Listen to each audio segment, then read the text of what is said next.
Dënohen çunat kuksian të Liverpoolit, kokaina u vinte me avion nga Meksika.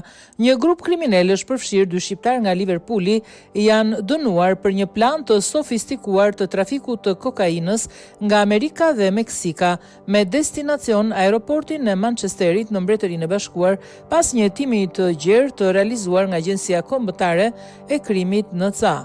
Sipas NCA, të 2 shqiptarët nga Kuksi, Elton Hallaci, 32 vjeç, dhe Artur Izeberi, 27 vjeç, ishin pjesë e një grupi kriminal të organizuar nga OCG që morën pjesë në transferimin e kokainës nga kurierët amerikan. Ky grup së bashku me disa të tjerë kishin krijuar një rrjet ndërkombëtar për të kontrabanduar lëndë narkotike nëpërmjet fluturimeve nga Cancun në Meksik në aeroportin e Manchesterit. Në vitin 2024, kurierët amerikan udhëtuan në Manchester pa bagazhe dhe pasuan udhëzimet që merrnin nga një organizator i quajtur Nate për të mbledhur valixhe që përmbanin qindra kilogram kokain. Qindra kilogram kokain. Pas mbërritjes në aeroport, ata transferuar kokainën tek bashkëpunëtorët britanik përfshirë shqiptarët Hallaci dhe Izeberi që ishin të angazhuar në shpërndarjen e drogës brenda Britanisë.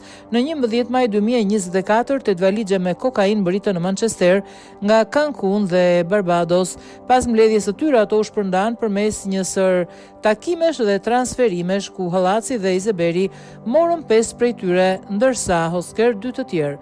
Megjithatë, një nga kurierët la një valixhe pas, e cila më vonë u hap nga forcat kufitare ku u gjetën 20 bloqe kokain të paketuara me 1 kilogram secili.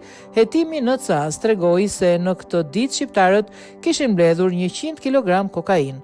Një muaj më vonë, në 31 maj, 300 kilogram kokain me pastërtitë e lartë u futën në Manchester, të cilat u sekuestruan nga autoritetet. Pjesëmarrësit shqiptarë së bashku me bashkëpunëtorët e tjerë britanik ishin përgjegjës për shpërndarjen e lëndës narkotike nëpërmjet një rrjeti të gjerë në gjithë vendin. Në shtëpinë e Hallacit, hetuesit gjetën çanta.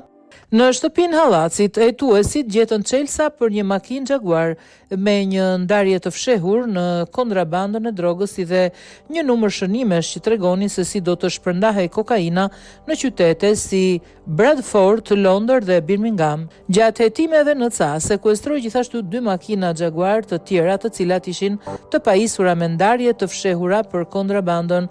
I gjithë operacioni i trafikut u mbikëqyr nga kamerat e sigurisë në aeroport. U mbikëqyr nga kamerat e sigurisë në aeroport dhe nga hetuesit cilët kishin vënë në mbikëqyrje të dyshuarit.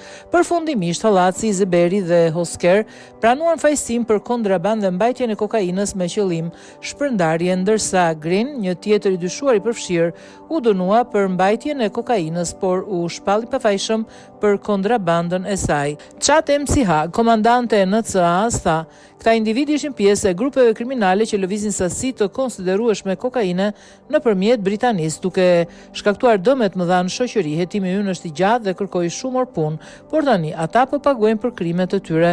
Të pandeurit pritet të dënohen me një datë më vonshme, ndërkohë që hetimet vazhdojnë për të zbuluar të tjerë pjesëmarrës në këtë rrjet kriminal.